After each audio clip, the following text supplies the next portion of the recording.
कुछ ड्राइवर को 10,000 मिल रहा है। लंदन में सिर्फ 1,10,000 ड्राइवर हैं। ये बच्चे के नहीं, चाहे ओला हो या बोल्ट हो, कि हमारे लोग ज़्यादातर डरते हैं। चैलेंज था एक बहुत बड़ा, जज देख रहा था कि हकीकत में क्या हो रहा है। बरतानिया में काम करने वाले 1 लाख से ज़ायद उबर ड्राइवर्स को अब पूरे वर्कर्स वाले हुकूक हासिल हैं, और ये जो उबर ड्राइवर्स के लिए और उनकी फैमिलीज़ के लिए जो इतनी बड़ी फतह है, ये सुप्रीम कोर्ट ने उनकी हमायत में फ़ैसला दिया और उबर जैसी मल्टी बिलियन डॉलर कंपनी को मजबूर किया कि वो ना सिर्फ ये कि ड्राइवर्स को कंपनसेट करें, बल्कि फ्यूचर में उनको वो सारे हुकूक दें जो बरतानवी कानून के तहत किसी भी जो वर्कर है उसका हासिल होते हैं। ये इतनी बड़ी जो लैंडमार्क अचीवमेंट है, जो कामयाबी है, इसका सेहरा मुख्तलिफ यूनियन के लोगों पर जाता है, लेकिन उसमें ख़ास तौर पर ब्रिटिश पाकिस्तानी यासीन असलम थे, जिन्होंने आज से तकरीबन 6 साल पहले ये स्ट्रगल शुरू की। उन्होंने उबर के ख़िलाफ़ एक तहरीक शुरू की और कंसिस्टेंटली उन्होंने केस लड़ा, और ये यासीन की जो परसिस्टेंट जो उनकी एफर्ट थी, जो उनकी काविश थी, उसके नतीजे में जो सुप्रीम कोर्ट है और जो बरतानवी अदालतों ने जो वर्कर्स को, उबर ड्राइवर्स के जो राइट्स है, वन आफ्टर दी अदर, उन राइट्स को उन्होंने एक्सेप्ट किया। और अब उबर ने न सिर्फ पैसे देना शुरू कर दिए हैं, बल्कि जितने भी जो सुप्रीम कोर्ट का जो ऑर्डर है उसको फॉलो करते हुए अब उबर उनके राइट्स को, जो ड्राइवर्स हैं उनके राइट्स को एक्सेप्ट करती है, जिससे ड्राइवर्स की ज़िंदगी में बहुत बड़ी तब्दीली आई है। जस्ट कुछ ड्राइवर को 10,000 मिल रहा है, कुछ को 5 मिल रहा है, कुछ को 2,000 मिल रहा है, उनको छुट्टियाँ मिल रहे हैं, राइट्स हैं, तो एक मिनिमम फ़्लो आ गया। अब मुख्तलिफ डेमोन्स्ट्रेशंस की, पटिशन्स की, लेकिन एक वक्त ऐसा था कि उबर इतनी बड़ी कंपनी है कि वो लग रहा था कि उबर से आप जीत नहीं पाएंगे, लेकिन आपने गिव अप नहीं किया, आपने हौसला नहीं आ रहा। अच्छा, ये अगर आप देखें, ये जो सबसे बड़े जो कंपनियां आते हैं जैसे माइक्रोसॉफ्ट होगी, उबर होगी, इनके पास इतना पैसा है क्योंकि ये अफोर्ड कर सकते थे लगने। उनको पता था ये हारेंगे, लेकिन उन्होंने अपनी तरफ से कोशिश की पूरी है। लेकिन दूसरी तरफ से ये कि हम पीछे नहीं आते, क्योंकि they rely on the fact that we gonna get burned out, we gonna give up. लेकिन हमें भी अपनी तरफ से पूरी कोशिश की, और ये था कि because we didn't step down, we won it all the way, fought it all the way. तो इसमें ये होता है, बहुत मुश्किलें थे, इजी नहीं था, चैलेंज था एक बहुत बड़ा, क्योंकि एक तरफ से एक कंपनी है जिनके पास इतना पैसा है, रिसोर्सेज हैं, लॉबिस्ट हैं, सब कुछ है, और हमारे पास कुछ नहीं था। लेकिन ये था कि मकसद ये है कि अगर आदमी एक कोशिश करे अच्छी तरह से, वो पीछे ना आते, you could win, you can win. मुख्तलिफ लोग ये जानना चाह रहे हैं कि क्या आपको इससे ज़ाती तौर पर भी कुछ फ़ायदा हुआ है, क्योंकि आपकी वजह से और आपके जो कलीग हैं जेम्स, उसकी वजह से ये इतनी बड़ी फतह तो आपको हुई है। ज़ाती तौर पर मुख्तलिफ, चूँकि लोगों ने हमसे ये भी पूछा कि आपसे पूछें कि आपको क्या इसमें ज़ाती भी कुछ फ़ायदा हुआ है। ज़ाती अगर एक होता है कि क्योंकि जो सेटलमेंट होती है, एक होती है आप खुद कोर्ट के थ्रू लगते हैं, तो उसमें ये होता है जो सेटलमेंट होती है वो बहुत कम होती है, लेकिन आपके हकूक़ होते हैं, दूसरों के लिए भी हकूक़ हो जाते हैं। अगर आप आउट ऑफ कोर्ट सेटलमेंट करते हैं, यानी कि आप अदालत के बाहर सेटल करते हैं, उसमें आपको फ़ायदा होता है, तो वो हमें नहीं किया। हम तो एवरी 4 स्टेज थे, 4 अदालतों पर हम गए, हाई कोर्ट, सुप्रीम कोर्ट तक, तो हमें कभी सेटल, क्योंकि हम लड़ रहे थे सब के लिए।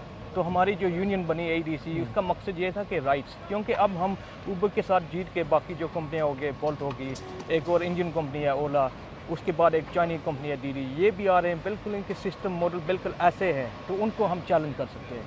तो ज़ाती कोई फ़ायदा नहीं, लेकिन इसमें ये होता है कि सब लोगों के लिए फ़ायदा है, ड्राइविंग के लिए। उबर के साथ तो आपके मामला अब सुप्रीम कोर्ट के इंटरवेंशन के बाद तय हो गए, लेकिन बाकी कौन कौन सी कंपनीज़ हैं जो इस वक्त आप समझते हैं कि स्टिल जो मुख्तलिफ वर्कर्स हैं उनके हुकूक़ के ऊपर कंप्रोमाइज़ कर रही हैं, और ये कि उनको वो सारा कुछ नहीं दे रही जो बरतानवी कानून देता है? अच्छा, इसमें यह है कि आप देखें कि हमारा जो केस था सबसे पहले, अगर आप देखें उबर, ये कॉन्ट्रैक्ट था, एक कॉन्ट्रैक्ट होता है, जैसे हमारा कॉन्ट्रैक्ट था कि हम उबर हॉलैंड के लिए काम कर रहे हैं, वो कॉन्ट्रैक्ट में लिखा हुआ था।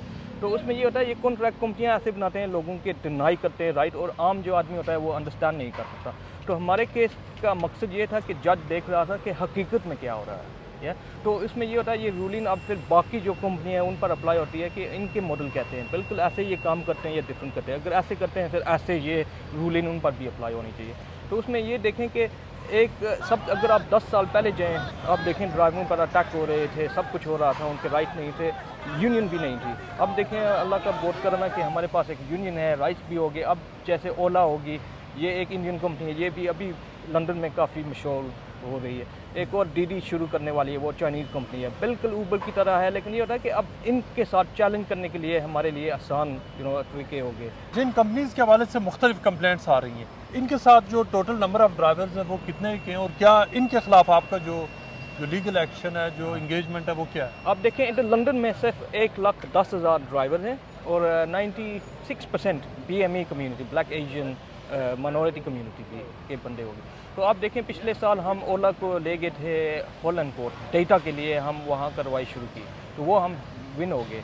तो जज ने ऑर्डर किया था कि वो डेटा दे हमको, क्योंकि ये समझते हैं कानून इन पर लाजम नहीं है। या बाकी जो चलो ऊबर होगी या बाकी जो कंपनियाँ ये थोड़े से कानून ये मैनिपुलेट करते हैं, लेकिन ओला वो ये समझता है कि कानून उन पर अप्लाई नहीं करता। वजह क्या है इसकी? वो यही समझता है कि कोई इनको शिकायत नहीं करेगा, ड्राइवर आगे नहीं आएगा, कोई आदमी इनके साथ लड़ेगा नहीं। या तो वो गलत है, क्योंकि हमें शुरू किया हुआ है, प्रोसेस यूनियन बनाई हुई है, तो ये बचेगी नहीं। या वैसे चाहे ओला हो या बोल्ट हो। अब अगर आप देखें पिछले हफ्ते हमें एक केस शुरू किया बोल्ट के साथ, या वो भी बिल्कुल ऊबर की तरह है। या तो ओला का ये है कि ये एक इंडियन कंपनी है, लेकिन इनकी सियासत कुछ और है। ये समझते हैं कि ये इंडियन किस्म का जो वहाँ सिस्टम चलता है वो यहाँ चलता है, तो ये मसला है यहाँ। लेकिन यहाँ पर जब वो ऑपरेट करते हैं तो ऑब्वियसली क्या ये ऑलरेडी एक एग्जिस्टिंग, यहाँ अगर उनको ऑपरेट करने दिया जा रहा है तो क्या वो बरतानी कानून के अंदर नहीं आते? ये बिल्कुल आप देखें इनको लाइसेंस मिला हुआ है TFL को। या तो TFL अभी पिछले साल उनका लाइसेंस भी वो किया, क्योंकि ये जो रेगुलेशन है उस पर ओबाइन नहीं कर रहे थे। लेकिन उन्होंने अपील की हुई है। अपील की हुई है, बिल्कुल अपील विन होंगे।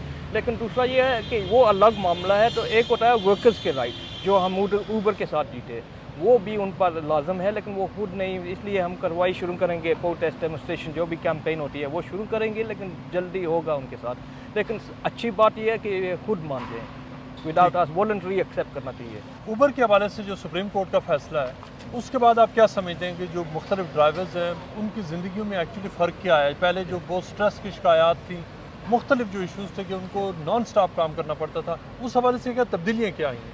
अच्छा, इसमें यह है कि एक लोगों को पैसे ज़्यादा मिल रहा है, एक कंपनसेशन मिल रही है। सबसे बड़ी बात यह है, क्योंकि मेरी अभी कुछ ड्राइवर से बात हुई थी, वो उनको पैसे मिले, वो हज के लिए जा रहे हैं, उम्र के लिए जा रहे हैं, वही पैसे से जो उनको मालूम नहीं थे उनके हैं। और दूसरा ये होता है कि हकूक़ होता है कि वी वांट द मिनिमम। अब हमारा काम है मैक्सिमम फाइट करना है। तो जैसे मैं कह रहा हूँ ऊबर आ रही, ओला आ रही है, दीदी आ रही है, तो ये एक प्राइस वो क्या कहते हैं, एक कंपटीशन शुरू करते हैं, तो प्राइस से नीचे जाते हैं। हमारा काम क्या है कि हम ऐसे जैसे ऊबर को हमें विन हुए, ऐसे it's our job to fight other operators to get the same rights. या तो जनरली स्पीकिंग यही मैं कह रहा हूँ, 10 साल पहले एक यूनियन नहीं थी ड्राइवर के लिए, अब है। तो हर रोज़ हम लाइसेंस विन होते हैं अगेंस्ट कौंसिल के साथ, यानी कि किसी का लाइसेंस चला जाए हम हेल्प करते हैं, ड्राइवर्स असॉल्ट होते हैं, all this stuff we doing on a day to day which is achievement. ये कितना बड़ा मसला है कि जो बहुत सारे ड्राइवर्स हैं जिनको एक्चुअली ये यूनियन का, उनको राइट्स का इस बारे में उनको पता ही नहीं होता कि उनके एक्चुअली कितने राइट्स हैं अगर वो स्टैंड करें, और ये कि कानून उनको कितनी प्रोटेक्शन फ्राहम करता है। इस हवाले से आप क्या करें, क्योंकि बहुत सारे ड्राइवर को पता ही नहीं है ये क्या होगा। बिल्कुल, ये अच्छा सवाल आपने किया, क्योंकि हमारे लोग ज़्यादातर डरते हैं। वो समझते हैं अगर हम यूनियन के साथ, अगर हम यूनियन ज्वाइन करें या अगर हम अपना जो हक होता है अगर हम वो मांगें, हमारे साथ कोई रिपरकशन या कोई हमारे साथ कोई नुकसान होगा। लेकिन उसमें ये होता है कि हमें साबित किया कि एक यूनियन के साथ हम एक स्ट्रॉन्ग होते हैं। आप देखें ये जो भी दायरे हैं, वैसे कौंसिल के महकमे हो गए, बल्कि हमारे अपने पाकिस्तानी लोग हैं कौंसिल में हैं, कौंसलर्स हैं, MP हैं, लेकिन वो हमारी सपोर्ट नहीं कर रहे, इसलिए हमको खुद लड़ना पड़ेगा। तो इसलिए ये यूनियन की ज़रूरत है। लेकिन अगर आप देखें ये जो दायरे देखें, इसमें इंस्टीट्यूशनल रेसिज्म इशू है, लेकिन इसको हम कैसे टैकल करेंगे? अगर आप देखें एक ड्राइवर को अटैक होता है, कोई पैसेंजर उसको मारता है या कुछ चीज़, तो पुलिस को फ़ोन करें, वो नहीं आते। तो इस union job collectively go out and fight. तो उसमें ये होता है कि अगर हमारे लोग तावन करें, यूनियन ज्वाइन करें, सपोर्ट, तो they there to help them. जैसे हमारी ADC यूनियन है, we the largest union and every day अल्हम्दुलिल्लाह वे विनिंग केसेस। तो आपका मशवरा क्या होगा वो लोग जो अभी तक यूनियन का हिस्सा नहीं है, जो जिनको लीगल प्रोटेक्शन नहीं है, आप उनको क्या मशवरा देंगे, वो क्या करें? अच्छा, सबसे बड़ी बात ये है कि आप देखें कि जो भी ऊबर के लिए काम करते हैं, ये जो हमारी जीत है, ये सबको फ़ायदा हुआ। तो उसमें ये होता है कि जो यूनियन को जब वो ज्वाइन करेंगे, उसमें क्या होता है कि we grow stronger and stronger. एक यूनिटी होती है, और जो मैंने पहले कहा कि हमारे बहुत से मसले हैं, बाकी जैसे ओला आ रही है, उनके खिलाफ कार्रवाई करनी है। तो उसमें क्या होता है, जब यूनिटी हो, ड्राइवर हमारे साथ तावन करें, यूनियन ज्वाइन करें, तो that's how we grow stronger and that's how we carry on fighting. बात अभी ख़त्म नहीं हुई, we have to keep fighting.